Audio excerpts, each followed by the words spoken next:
Hello! So last week we talked about self-esteem. Thank you so much for your comments.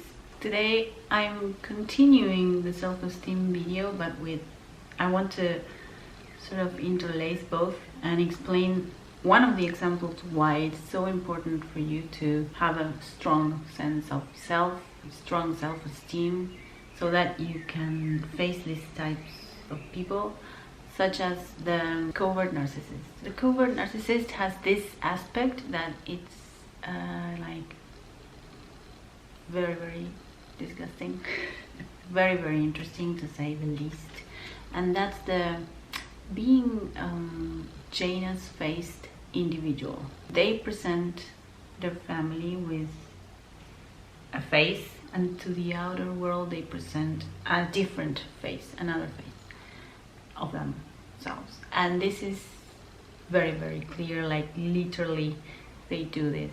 Like the Roman god Janus, they have two faces.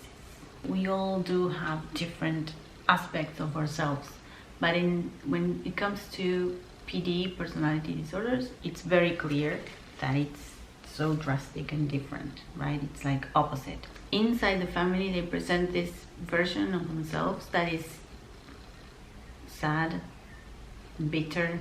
They turn a beautiful situation maybe into a disgusting one, like heavy, awful, tiring, dense.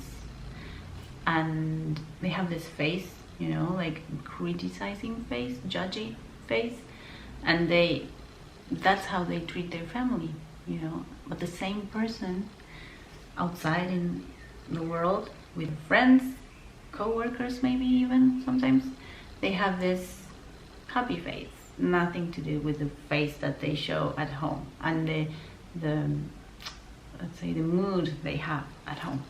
This is emotional blackmailing. Susan Forward and Donna Fraser, they wrote a book, Emotional Blackmail, and in here they describe the acronym FOG, which is what the victims of this type of abuse feel, which is fear, obligation, and guilt. So I'm thinking that this double face aspect of the covert narcissist is one of the ways they do this, right? At home, they keep everybody hostage of this dense atmosphere of negativity and doom and horrible things and sadness, and but fake sadness, not real. On the other side, you see them happy. A good example is just look at their WhatsApp picture, or maybe even look at their social media pictures, photos, all that, and you'll see the big difference. So, and the family usually says, you know, this is not how this person is. This is not. And friends don't even believe this. They think, no, that's impossible. What are you saying? She's so nice. She's so nice. No. And the family, no, but at home, she's not like that. You know, she's very dense and sad and judgy. Okay, and that's how they manage to keep you living inside the fog. Fear, obligation, and guilt. Fear is something that we all have, and it's normal, and we have it, and we inherit it from our ancestors, where we had to have fear in order to be safe.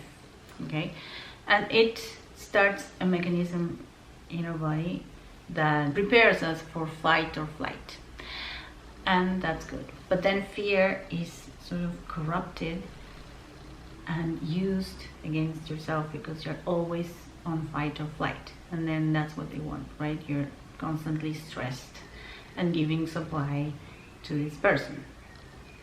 Obligation, same thing. They corrupt the natural obligation that we feel, because we live in communities and we know we have obligations, and that's how we achieve things, and we have discipline, and we do things because we feel obligated, and that's how we live in communities. You know, they found that people that lived alone outside of the community wouldn't last in the past. Nowadays that happens too, and so it's better to be a part of the community. Okay, that's how we work as humans. But they take that covert narcissist and Janus-faced covert narcissist, they take that and use that against yourself, and they make you do things that you don't want to do, that you don't feel like those are things that you would like to do, through this sense of obligation. But they corrupt that, and they take it to a different level where you feel you're doing things you don't want to do. Obligation in its natural state, it's doing things that you may not want to do, but you know are good for you, you know are good for the community, you know are good things. But in this case, this is used in a very horrible way, where you're, through obligation, they make you do things that they want but you don't. Same thing with guilt. They create feelings of guilt in you. And this Janus-faced thing that I'm saying, they project this judgy face, this sad face, this anger, this dislike, disgust, invalidation, silent treatment, all that in the home. And they sort of change the energy in the home.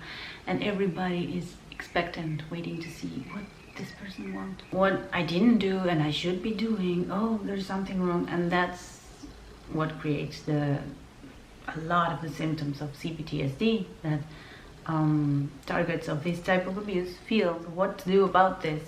Keep working on your boundaries, knowing that you have the right to do things that you want to do, healthy things, good things for you. You have the right to do that. You have the right to say no. It's important for you to take care of yourself, to do your self-care first, for you to feel good. If you are in a romantic relationship, you don't have to suffer in any way, okay? In the sense that this person will take you and make you do things that you don't want to do. No, you don't have to do that. That's why working on your self-esteem, going to see a therapist, maybe working on why you have a hard time setting boundaries. It's important to work on those things. If you are in this situation and you don't have this clarity, the acronym is very good, FOG, and it's very literal. It's what you feel when you're in situations like that. You're confused because these people portray this image, this acting, they act, they're good actors, and they have, this face. Do not believe that. Do not believe that face, that anger, that despise, that's acting. They want to get something from you, and they ruin situations. They take situations that are fine, good, like I don't know, maybe a honeymoon or a trip to some place, or going to a new country, or going for supper somewhere or something, and they take those situations with this part of the Janus face, and they ruin things for the family.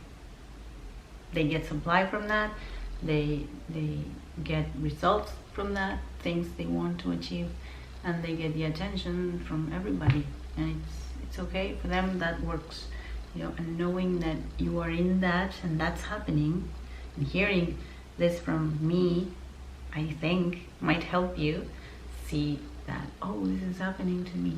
Okay, so I'm not crazy when I think, what's wrong here? I don't understand. Am I doing something wrong? What's wrong? No, it's the Janus-faced covert narcissist that creates this dense atmosphere, this fog, right? Fear, obligation, and guilt, and makes you feel horrible. And they like that. That's supply, narcissistic supply, and that's what makes their false self feel better than you. Because once they are intimate, they start competing with their family, no matter if they're kids, spouse, parents, whatever. They compete, and so they need you to feel less than in order for them to feel more, okay, higher up, like. And then with friends, the other face of Janus, that face that's happy and is interesting, maybe even, right? It's also fake, of course, and it's an acting, and it's all because they are waiting to get something. They're expecting some results from that. They're expecting people to do certain things for them. So until they reach a point where they are intimate with them, and that's when they start competing again. okay?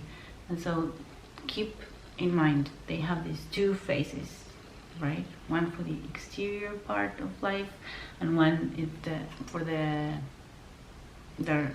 homes and family. And they manipulate through that, and it's exhausting for the family to be in situations like that, where joy is not allowed, happy is not good, right? Okay, so I hope this was interesting. I hope it was helpful. I have a lot of videos planned, and I hope you like them. Let me know any questions that you have, or maybe experiences that you had, so that I can talk to you in the comments below. Okay, thank you so much for being here. Bye bye.